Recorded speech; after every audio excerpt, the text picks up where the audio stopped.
Dans quelle langue Dieu vous a-t-il parlé? En anglais. Quelle langue? En hébreu? En grec? Il vous a appelé mon fils? Et ce quelqu'un répétait de nouveau mon fils, mon fils. Et il me répond, écoutez, je ne peux pas vous le dire. Dieu a dit que je ne pouvais pas vous le dire.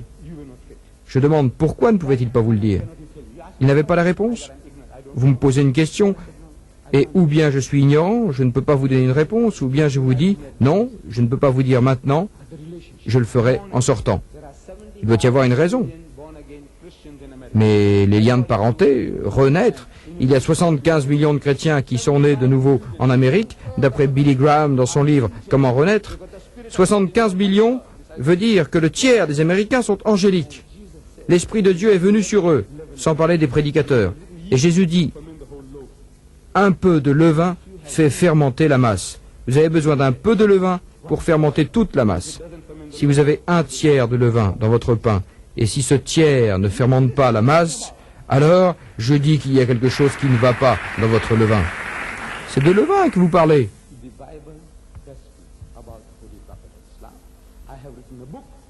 La Bible parle du prophète de l'islam. J'ai écrit un livre dans lequel je développe le verset du prologue.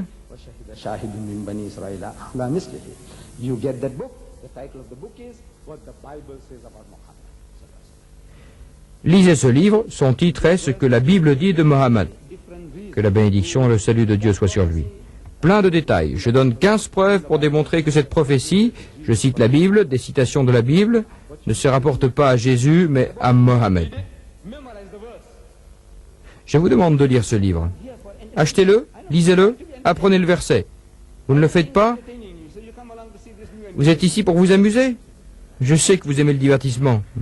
Tout vous divertit, alors vous êtes venu ce soir pour voir un nouvel amuseur. Non, lisez-le pour vous-même. Dans cet environnement, vous pouvez changer les gens. Voilà, et je vous le dis, c'est la vocation de l'islam, de changer ce pays. Vous l'avez, Allah nous l'a octroyé. Il vous le dit dans le Coran, il vous a donné hadin, c'est-à-dire pour qu'il le fasse prévaloir sur toute autre religion, tout autre mode de vie, qu'il soit juif, hindou, bouddhiste, chrétien, communiste et tous les istes. L'islam est destiné à les dominer tous. Que les mécréants le veuillent ou non. Il répète de nouveau la même formule dans le Coran et termine en disant que les associateurs se veuillent ou non, c'est la destinée de sa religion. Cette formule revient 3 autres fois dans le Coran. Il est celui qui a dépêché, envoyé avec la bonne parole et la religion de la vérité, pour qu'il la fasse prévaloir sur toute autre religion. Allah est témoin du fait que sa religion triomphera avec ou sans vous. Mais nous les hommes, aussi bien vous que moi, Allah nous donne cette occasion de servir sa religion.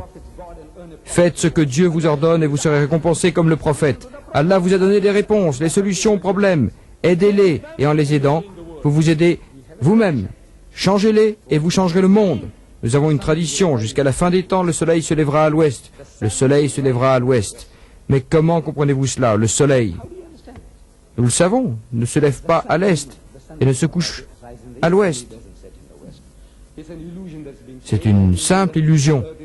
Nous savons que la Terre tourne autour de son axe, et en tournant ainsi, elle donne l'impression que le soleil se lève et que le soleil se couche. Mais le soleil ne se lève pas et le soleil ne se couche pas.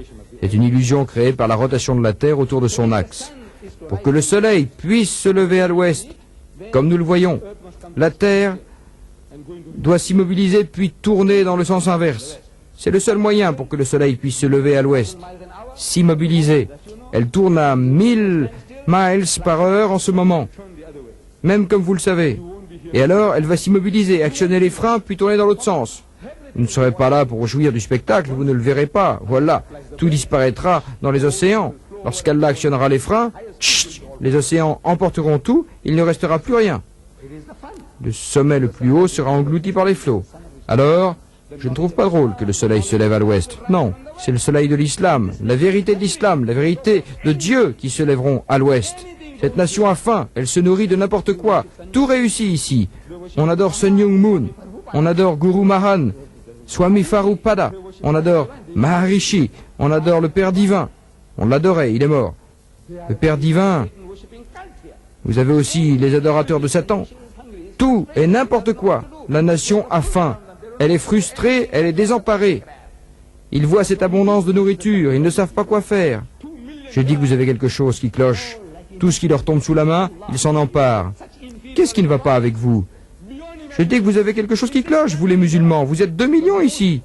Tous comme des hommes castrés, voilà. Vous avez contracté un complexe d'infériorité. Plus d'imagination dans ce pays, le pays le plus développé au monde, civilisé, avec toute cette technologie. Vous vous comportez comme des hommes mous, voilà. Les musulmans mous. Je parle en particulier de ceux qui sont venus de l'Est, qu'ils soient arabes, pakistanais, bangladeshiens ou indonésiens. Tous des hommes mous. Qu'est-ce que vous m'avez fait lorsque je suis venu ici en 77? Qu'est-ce que vous êtes en train de faire maintenant? Je ne vois que des hommes mous, des hommes castrés, des hommes châtrés. Vous n'avez pas d'esprit, pas de volonté, pas d'énergie, pas d'enthousiasme militant. Je suis venu ici en 77 pour donner des conférences et j'ai téléphoné de New York à un centre musulman qui se trouve plus à l'ouest, une communauté musulmane.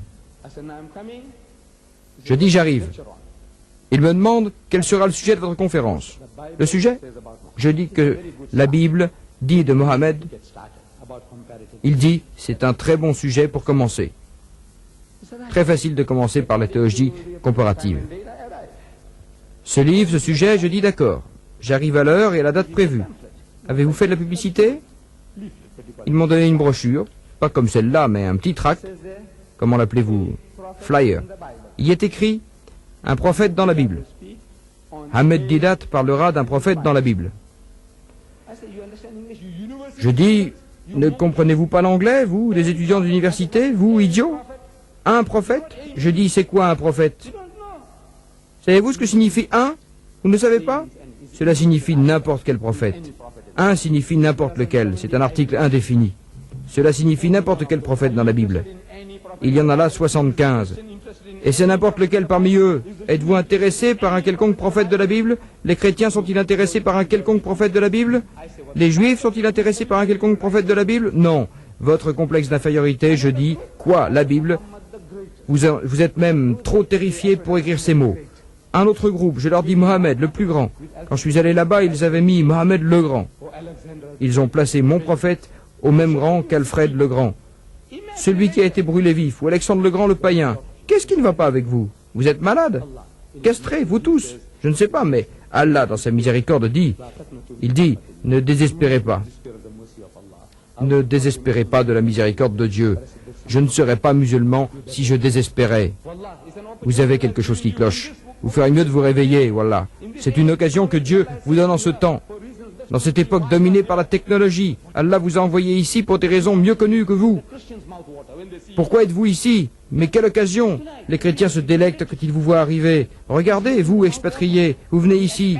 C'est un homme, c'est une bonne proie, une proie facile. Proie facile. Vous êtes une proie facile. Ils ne sont pas obligés d'aller en Malaisie, en Indonésie, au Bangladesh pour prêcher. Ils peuvent prêcher tout en restant chez eux. Ils peuvent coucher avec votre femme et vos enfants et ils peuvent vous prêcher. La langue, ils n'ont pas besoin d'apprendre votre langue. Vous avez appris la leur. Culturellement, vous êtes occidentalisés. Vous avez le même fauteuil et les mêmes chaises qu'eux, la même table à manger, les mêmes chaises. Ils ne sont pas assis par terre sur un tapis, les yeux irrités par la fumée provenant de la cuisine. Non. À tout point de vue, ils ont le sentiment que Dieu vous les a envoyés. Je dis, oui, vous êtes aussi envoyés par Dieu pour accomplir une tâche. Changez-les! Un peuple susceptible d'adorer tout et n'importe quoi. Pourquoi n'accepterait-il pas Allah? Pourquoi ne le ferait-il pas?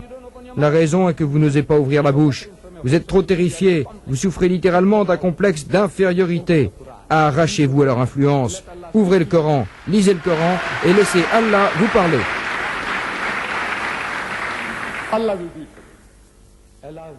Allah le fera pour vous.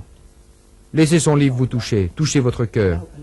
Et Inch'Allah, laissez Allah vous parler. Et il vous parle dans le Coran. Il nous parle tous, à vous, à moi, à toute personne dans la rue. Laissez-le vous parler et vous ne resterez plus jamais sur votre séant à ne rien faire. Vous attendez que d'autres viennent semer la pagaille chez vous, vous utilisez comme un sac de sable, comme un paillasson, vous mettre des idées dans la tête. Est-ce là la règle? Allah dit non. Et même si Allah est témoin de cela, il fera triompher sa religion.